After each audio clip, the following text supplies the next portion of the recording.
Bonjour à toutes, bonjour à tous, bienvenue pour cette nouvelle Vendée en direct. Nous sommes en compagnie de François Gillet, bonjour. Bonjour Alexandre. Alors vous êtes maire de Dompierre-sur-Yon et vous reconnaissez peut-être les lieux si vous êtes familier.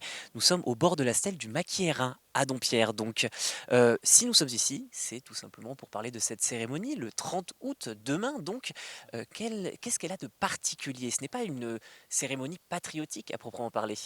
Oui, c'est une cérémonie mémorielle, effectivement, où Dompierre-sur-Yon se souvient de l'engagement de 373 maquisards, ici, au Bois des Gars, et qui célèbre le parachutage d'armes, les deux parachutages d'armes du 26 août et du 10 septembre 1944. Alors c'est ce qu'on disait en préparant cette émission, hein. Il y a environ 29 tonnes d'armes qui sont tombées et qui n'ont pas été interceptées. C'est d'ailleurs le seul parachutage en Vendée qui n'a pas été intercepté par l'Allemagne nazie. Pourquoi? Comment ça se fait en fait? Alors, il y a un élément important, effectivement. D'abord parce que l'Allemagne nazie est aux abois à cette période-là. Elle se bat sur plusieurs fronts. Et puis parce que ceux qui organisent la résistance ici font courir le bruit aux Allemands nazis qui sont à proximité, qu'il y a plus de 3000 maquisards et c'est ça qui fera que dans la nuit du 25 au 26 et du 9 au 10 septembre 1944, les Allemands n'oseront pas intervenir ici. On va en profiter, hein, puisque le Bois des Gars, puisque nous y sommes, autant le visiter un petit peu. Cette cérémonie, demain, donc vous êtes en tant que maire et en tant que municipalité organisateur et organisatrice de cet événement. Qu'est-ce qui est prévu et qui sera présent tout simplement?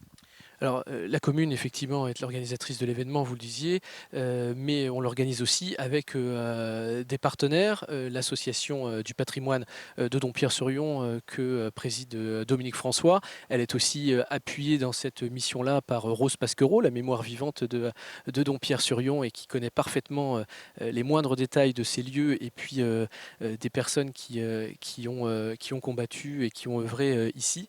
Et puis l'Union nationale des combattants, à la fois la section locale de Dompierre-sur-Yon, donc son président Henri Vrignot, qui participe avec nous à l'organisation de cet événement, et puis l'Union départementale des anciens combattants, qui est présidée par Michel Leboeuf, et Michel sera avec nous demain. C'est ce que nous évoquions, c'est quand même un lieu qui se prête vraiment à ce côté souvenir. Parce que écoutez, Il force le respect, ouais. Il force le respect, effectivement.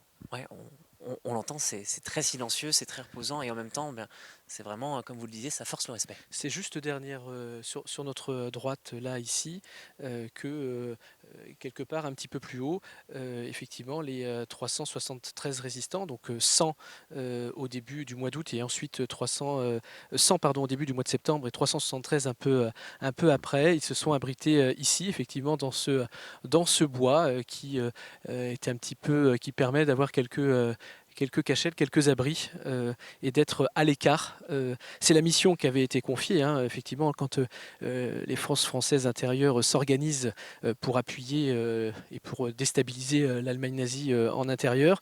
Effectivement, on leur demande de trouver un lieu à côté de La Roche-sur-Yon, à côté de la capitale, bien masqué, bien caché, et c'est le lieu de Dompierre-sur-Yon qui est trouvé, c'est le lieu du Bois des Gars qui permettait cela. On va continuer ce fil de l'histoire puisque vous me tendez la perche. C'est vrai que ces armes, ensuite, elles ont permis de libérer une partie, vous me permettrez l'expression, de Grande Vendée, dans le sens où d'abord, ça s'est passé au Sable d'Olonne. Alors, la date de mémoire, je ne l'ai plus, donc je reprends 28 août. 28 août, Et ensuite, La Roche-sur-Yon, le 17 septembre. c'est ça. Oui, effectivement, donc les 29 tonnes sont livrées sur les deux parachutages aux 2 dates qu'on a évoquées ensemble tout à l'heure. Et elles ont effectivement pour mission, alors elles arrivent ici, elles sont organisées, triées, et elles permettent effectivement aux maquisards de libérer la roche et libérer les sables et libérer la Roche-sur-Yon, mais aussi servir à la poche de Pornic, à Savenay et à Saint-Nazaire. Cette cérémonie, ça permet toujours de refaire le fil, dans ces maquisards, il en reste encore qui seront présents, demain? Alors voilà, effectivement aujourd'hui c'est, sur les 373 c'est moins de 10 hein, maquisards qui sont encore, parmi nous et demain ça sera, a priori 2 qui ont confirmé, leur présence et cette année la cérémonie, sera un tout petit peu différente parce que, Léandre et Abel Martineau ont 96 et 93 ans.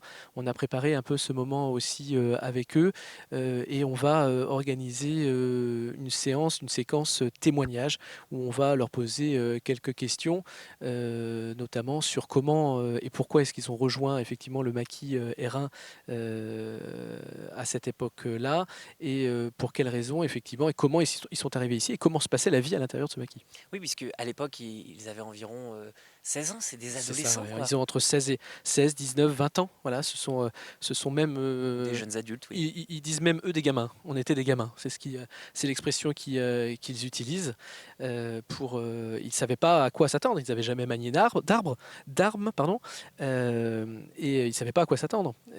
Donc ils sont ici pris en main par quelques personnes dont c'est un peu le métier, que de combattre et de se défendre.